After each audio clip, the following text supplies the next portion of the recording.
बिस्मिल्लाहिर्रहमानिर्रहीम। अस्सलाम वालेकुम नाज़रीन, आज का हमारा लेसन बड़ा ही इम्पोर्टेंट है। इसका नाम है इस्तिफ़हाम। यानी जब हम सवाल करते हैं तो अरबी ज़बान में जब हम सवालात करते हैं तो कैसे करते हैं।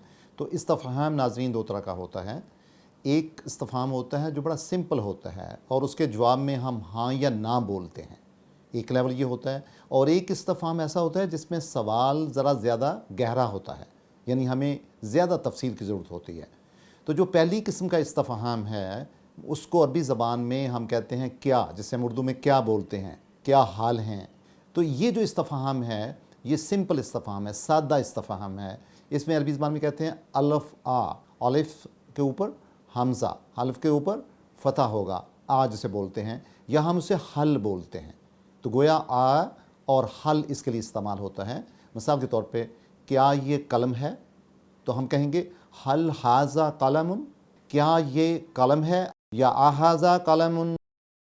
तो गोया कि हमने हल और आ से पूछा कि ये क्या है और इसका जवाब क्या होगा, यस और नो में होगा, हाँ या नहीं में होगा। अरबी ज़बान में से कहते हैं नाम, नाम का मतलब है हाँ, या हम कहते हैं ला, नहीं।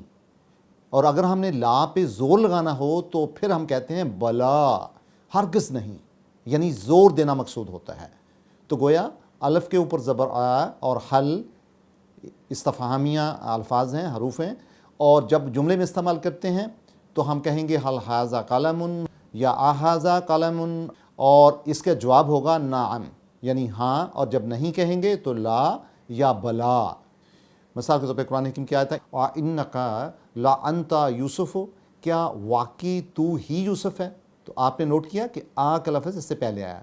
तो जिस सवाल के जवाब में नाज़रीन कुछ वजाहत ज़रूरी हो, ऐसे सवालों के लिए आसमा मौजूद होते हैं, उनको हम आसमा इस्तिफ़हाम बोलते हैं।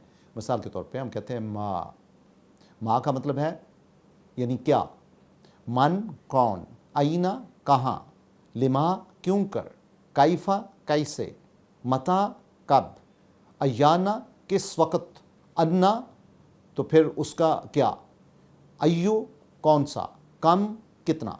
तो अस्मा इस्तिफ़हाम इसम के साथ मिल के जुमला मुकम्मल कर देते हैं। और जितने भी अस्मा इस्तिफ़हाम होते हैं सवाए अय्युन के, ये मबनी होते हैं। मबनी का मतलब है कि इनमें कोई अराबी तब्दीली वाक़या नहीं होती। हाँ, एक एक्सेप्शन है अय्युन। अय्युन जो है वो मुनसरिफ़ है, जिसका मतलब है कि उसमें तब्दीली वाक़या हो सकती है, और अय्युन आम तौर पे हमेशा मुदाफ़ बनकर आता है। तो नाज़रीन पहले हम लेते हैं माँ को, जिसका मतलब होता है क्या, अंग्रेज़ी में से बोलते हैं व्हाट। तो हम कुरान हकीम की एग्जांपल्स भी लेते हैं। मिसाल के तौर पर हम कहते हैं माँ हाज़ा, ये क्या है, माँ इस्मु का, तुम्हारा नाम क्या है, या माँ दीनु का, आपका दीन कौन सा है, माँ लौनुहा, आपका रंग क्या है।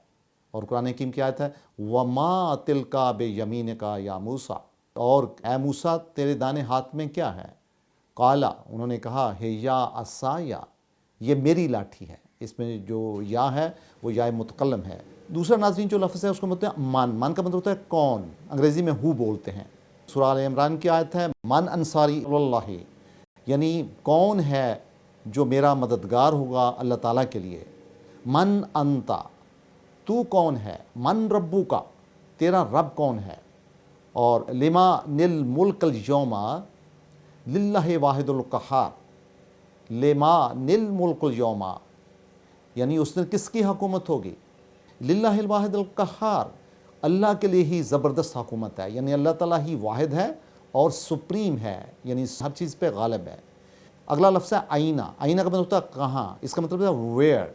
मतलब मैं पूछता हूँ आईना अखू का, तुम्हारा भाई किधर है, आइनल मुफर्रु, कहाँ है भागने की जगह। या कुरान हकीम क्या कहता है अनल मालिको आईना मलूकुल अर्दी, कि अल्लाह ताला कहती है कि मैं हूँ बादशाह, कहाँ है ज़मीन के बादशाह। ये सही बुखारी की हदीस है। तो नाज़रीन अगला हमारा जो लफ्ज़ है हरफ़ इस्तिफ़हामिया वो है लिमा, लिमा का मतलब है क्यों कर, क्यों। नाज़रीन अगला हरफ है कैफ़ा, कई से, कैफ़ा हालु का, आपके हाल कैसे हैं। अना बेखैरन, उसका जवाब है मैं खैरियत से हूँ। सूरह मुल्क में है कैफ़ा नज़ीरी, इसके ऊपर जो याए मुतकल्लम है वो छुपा हुआ है, तो उसका तर्जुमा होगा कैसा था मेरा डराना। तो नाज़रीन اگلا ہمارا جو لفظ ہے حرف استفہامیہ وہ ہے متا. متا اور ایانا کا مطلب دونوں کو ہوتا ہے کب، کس وقت. متا نصر اللہ یعنی کب آئے گی اللہ کی مدد. متا حاض الوعد یعنی کب ہوگا وعدہ اللہ تعالیٰ کا. ایانا یوم القیامت کب ہوگا قیامت کا دن.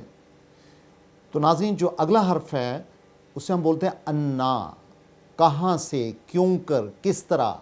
یا مریمو انا لکی حاذا یعنی حضرت عیسیٰ علیہ السلام بچے تھے تو اپنی ماں کے ساتھ سفر کیے جو تھے تو لوگوں نے پوچھا یا مریمو، اے مریم، انا لکی حاذا یہ تمہارے پاس کہاں سے آیا ہے. تو حضرت مریم نے کہا قالت ہوا من عند اللہ کہ یہ میرے پاس آیا ہے اللہ تعالی کی طرف سے. پھر قرآن کی کیا آیت ہے انا لہ الذکریٰ تو کہاں ہوگی ان کی یاد دہانی، کہاں ہوگا ان کا ریمائنڈر.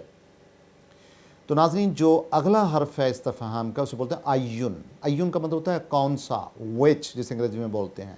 ایو شائن کون سی چیز، لے ای یومن کون سے دن کے لیے، بے ای اردن کون سی زمین پر، بے ای حدیثن کون سی بات پر، فی ای صورتن کون سی شکل میں، بے ای آلاء ربکما تم دونوں کے رب کی نعمتوں میں کس کا. تو ناظرین جو اگلا حرف ہے اس کو ہم بولتے ہیں کم. کم کا مطلب ہوتا ہے کتنا، کس قدر، ہاؤ مینی، ہاؤ مچ. یہ عام طور پہ اس میں نکرہ واحد پہ داخل ہوتا ہے اور اسے حالت نصب میں لے جاتا ہے، یعنی اس کے آخری حرف کے اوپر کیا ہوگا، فتح ہوگی. اسے ہم کم استفہامیہ بھی کہتے ہیں. کس بنیاد پہ، اسی خوبی کی بنیاد پہ کہ جب یہ اسم نکرہ کو حالت نصب میں لے جاتا ہے. مثال ہے کم اخن لقا تیرے کتنے بھائی ہیں. آپ دیکھیں اخا بھائی کو کہتے ہیں، یہ واحد ہے، اسم ہے، نکرہ ہے تو یہ اس کو حالت نصب میں لے گیا. کم ولدن لقا تمہارے کتنے بچے ہیں، کتنے بیٹے ہیں. کم کتابن عندکا تمہارے پاس کتنی کتابیں ہیں. کتابن واحد ہے، نکرہ ہے لیکن حالت نصب میں ہے. اچھا بعض کا یہ ہوتا ہے کہ کم خبریہ بھی ہوتا ہے. کم خبر کیا ہے، جب وہ خبر دینے کے لیے استعمال کم آئے تو اس کو ہم کہتے ہیں یہ کم خبریہ ہے. تو اس کے معنی ہوتے ہیں کتنے ہی یا بہت سے کے ہوتے ہیں، یعنی اس پہ سٹریس دیا جاتا ہے، حصر کی سی کیفیت ہوتی ہے. اس وقت اسے کم خبریہ کہتے ہیں اور اس کی پہچان یہ ہے کہ اس کے بعد ہمیشہ حرف جر آتا ہے. مثال کے طور پہ ہم کہتے ہیں کم من عبدن کتنے ہی غلام، کم من قرنن کتنے ہی زمانے، کم من صائمن کتنے ہی روزہ دار، کم من قائمن کتنے ہی قیام کرنے والے، کم من فئۃ قلیلۃ کتنے ہی چھوٹے گروہ. تو آپ نے نوٹ کیا کم کے بعد جب من لگا ہے تو کیونکہ اس نے خبر دی ہے. یہ جتنے بھی الفاظ ناظرین آپ کو سرخ میں نظر آ رہے ہیں وہ استفہامیہ حروف ہیں، اور جو الفاظ آپ کو بلیک میں نظر آ رہے ہیں یا بلیو میں نظر آتے ہیں یہ الفاظ وہ ہیں جو کہ خبر ہیں، یعنی یہ خبر کے الفاظ ہیں اور اس سے بڑا واضح ہے. تو ناظرین یہ ہے آج کا استفہامیہ لیسن، اور اس میں ہم نے استفہامیہ الفاظ پہ غور کیا ہے، ان کی پروٹوکول پہ غور کیا ہے، ان کے معانی پہ غور کیا ہے. لہٰذا آج کا آپ کا ہوم ورک یہ ہوگا کہ آپ قرآن حکیم پڑھیں، بالکل رینڈملی پڑھیں، اور جہاں آپ کو یہ الفاظ نظر آئیں ان کو آپ الگ اپنی نوٹ بک پہ لکھیں اور ان کی کنسٹرکشن پہ غور کریں. اس کی صرف کیا ہے، نحو کیا ہے، اس کے معانی کیا ہیں، قرآن حکیم کی پوری آیت پڑھیں اور اس کو ریلیٹ کریں. تھینک یو ویری مچ، بہت شکریہ. اور ہمارا اگلا لیسن انشاءاللہ ہوگا جو حروف منفی ہیں، یعنی جملہ منفیہ جسے ہم بولتے ہیں نا، حروف منفی ہیں. اور یہ بھی یاد رکھیں کہ جو حروف استفہامیہ بھی ہیں یہ وہ ہیں جو کہ عام طور پہ اسم پہ داخل ہوتے ہیں، جملہ اسمیہ پہ داخل ہوتے ہیں، تاکہ اس سے آپ کی انڈرسٹینڈنگ بہتر ہو سکے. تھینک یو، بہت شکریہ.